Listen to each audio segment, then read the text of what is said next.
నమస్తే, welcome to Aadya TV. నేను మీ స్వర్ణ. ప్రస్తుతం మనతో పాటు ఉన్నారు సీనియర్ జర్నలిస్ట్, సినీ పరిశోధకులు ఇమ్మంది రామారావు గారు.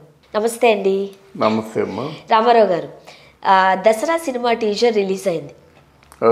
నాని ఎంత బాగున్నారు.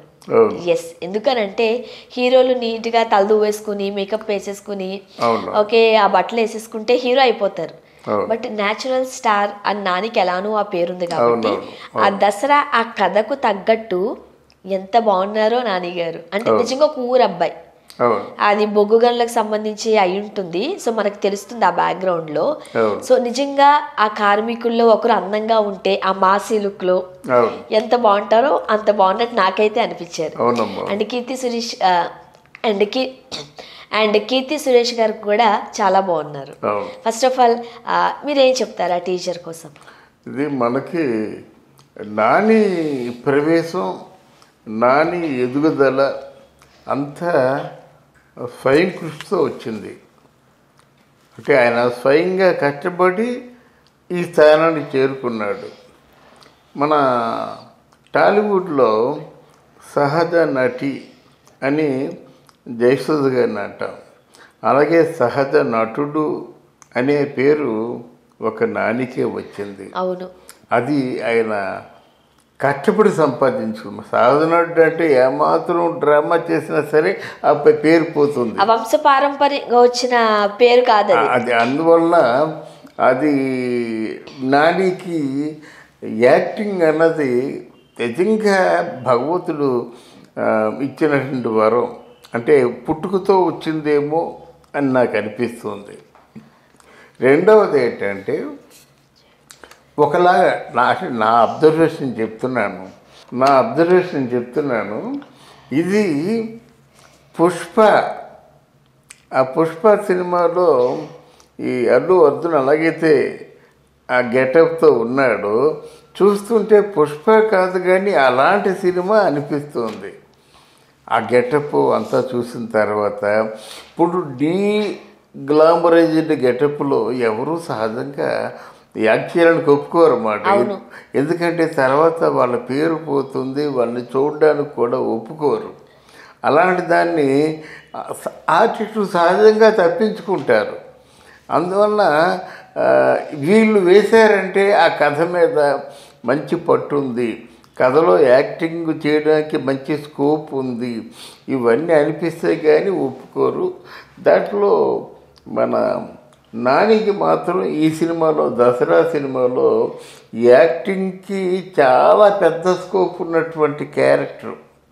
కీర్తి సురేష్ కూడా మామూలుగా ఏదో జస్ట్ లైక్ దట్ అనేలా కాకుండా ఆ హీరోకి సరి సమానమైన పెర్ఫార్మెన్స్ చేయదగ్గ స్థాయిలో ఉందని అంటున్నారు. అందుకే ఈ నెలాఖరులో సినిమా రిలీజ్ అవుతుంది కనుక మనం ఒకసారి చెప్పుకుంటున్నమాట, నానికి నటన పట్ల చాలా శ్రద్ధ ఉంది, మ్యూజిక్ పట్ల చాలా శ్రద్ధ ఉంది, పాటలు చాలా బాగా చేయించుకుంటాడు. తర్వాత బిజినెస్ యాంగిల్లో కూడా చాలా శ్రద్ధ ఉంది. ఎందుకంటే ఆ సినిమా ఎంత పే చేస్తుందో, ఎలా ఎవరికి ఎంత కమ్మాలో, ఏ విధంగా అయితే ప్రాఫిట్స్ వస్తాయో ఆ క్యాలిక్యులేషన్స్ కూడా నానికి ఉన్నాయి. నాని గారు డైరెక్షన్ డిపార్ట్మెంట్ నుండి వచ్చారు కాబట్టి అన్ని జోనర్స్ మీద ఆయనకు అవగాహన ఉంది. కెమెరాలో ఏం చేస్తే ఎలివేట్ అవుతారు, కథ పరంగా, స్క్రిప్ట్ పరంగా, ఎందుకంటే డైరెక్షన్ డిపార్ట్మెంట్ కదా. సో వీటి కాస్ట్యూమ్స్ పరంగా ఇవన్నీ ఈ కో డైరెక్టర్స్ అవగాహన ఉంది. తర్వాత ఏంటంటే బిజినెస్ పరంగా అవగాహన ఉండదమ్మా.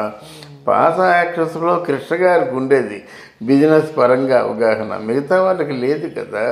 ఈయనకి బిజినెస్ పరంగా కూడా సినిమాని ఏ విధంగా సేల్ చేయొచ్చు, ఎంతగా సేల్ చేయొచ్చు, ఎంతగా సేల్ చేస్తే మనం బయటపడిపోతాం సేఫ్టీగా, ఈ అవగాహన ఉంది. అది విశేషమైన గుణం అన్నమాట. అందువల్ల దసరా సినిమాని చాలా మోస్ట్ ఎక్స్క్లూసివ్గా అది రూపుదిద్దబడింది మాట. కనుక ఆ సినిమా డెఫినెట్గా నానికి ఒక ల్యాండ్ మార్క్గా ఉంటుందని నా ఫీలింగ్. అండ్ ప్రొడక్షన్ పరంగా, ప్రొడ్యూసర్ పరంగా కూడా నాని గారికి మంచి ఎక్స్పీరియన్స్ ఉంది. ఎందుకంటే హిట్ మూవీకి వాళ్ళ బ్యానర్ లోనే కదా చేశారు. అవునమ్మా, రైట్. సో ఆ రకంగా కూడా నాని గారికి అవగాహన ఉందని అనుకోవచ్చు. రైట్.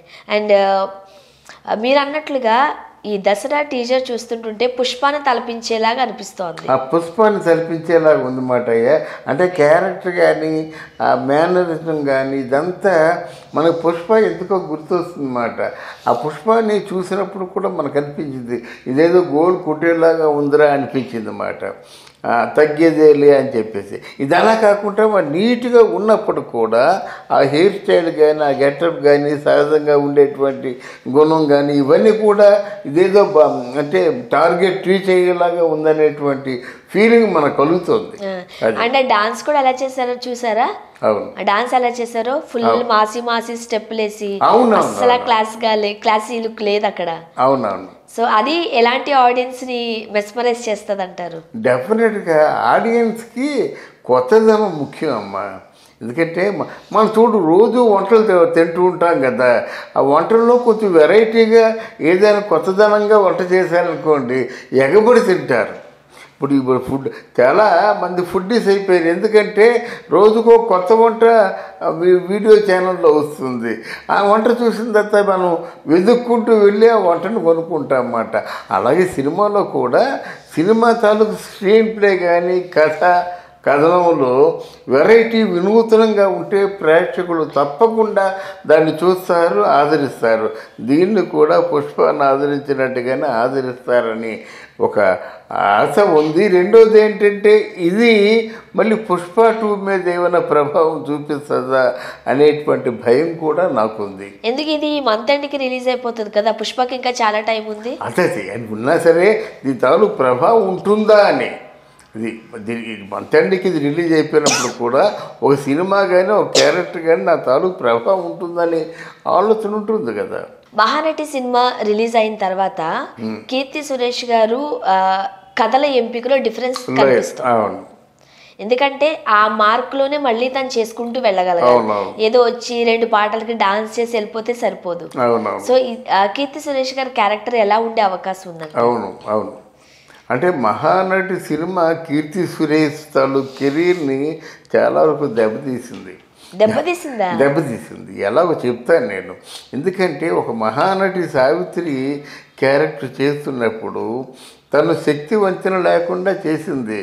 తను ఎంత శక్తి వంచన లేకుండా చేసినప్పుడు కూడా ఆ క్యారెక్టర్ మహానటి క్యారెక్టర్కి తగిన విధంగా చేసింది. అర్థమైందా? ఆ క్రెడిట్ అంతా సావిత్రి గారి పోతుందన్నమాట. సావిత్రి గారు ఇలా ఉంటారని మనం అనుకున్నాం, కానీ ఈవిడ చేసిందని మనం అనుకోం కదా ఇక్కడ. దాని తర్వాత ఏంటంటే నెక్స్ట్ మళ్ళీ అంతపాటి క్యారెక్టర్ ఈవిడ రాలేదు. ఇప్పుడు పెర్ఫార్మెన్స్ చేయడానికి మహానటితో ఈక్వల్ అయిన క్యారెక్టర్ కాకపోతే సరికదా, కొంచెం దాంట్లో 10% క్యారెక్టర్ చేయవలసింది ఏదైనా ఉందంటే అట్లాంటి క్యారెక్టర్ రాక కేవలం ఆ గ్లామర్ డాల్గా ఉపయోగించుకోవడం వల్ల మళ్ళీ చెప్పుకోదగ్గ క్యారెక్టర్ లేదు. బహుశా దీంట్లో ఉండొచ్చు. అవును. సో నాని గారికి కీర్తి సురేష్ గారికి మధ్యన మంచి కథే నడిచి ఉండొచ్చు, స్క్రిప్ట్ బలంగానే ఉండొచ్చు అనుకో. సో ఏది ఏమైనా ఈ మంత్ ఎండింగ్ వరకు వెయిట్ చేస్తే. అదొకటి, నాని గారు సహజంగా నటిస్తుంటాడు కనుక ఆ పక్కన యాక్ట్ చేసే వాళ్ళకి కూడా నాని గారితో కాంపిటేటివ్గా ఉండాలంటే వీళ్ళు కూడా సహజంగా నటించాలి కదా. వీళ్ళు డ్రామా అయితే మళ్ళీ తేలిపోతుంది కనుక ఆటోమేటిక్గా నటన పరంగా కొత్త మెలకువలు నేర్చుకుంటూ ఆయనకి సరిసమానంగానే అంటే చేయవలసినటువంటి బాధ్యత ఆవిడ మీద ఉంటుంది. రైట్, చూడాలి ఈ మంత్ ఎండింగ్కి తెలిసిపోతుంది ఏం జరగబోతోంది. అవునమ్మా, thank you so much. Thank you.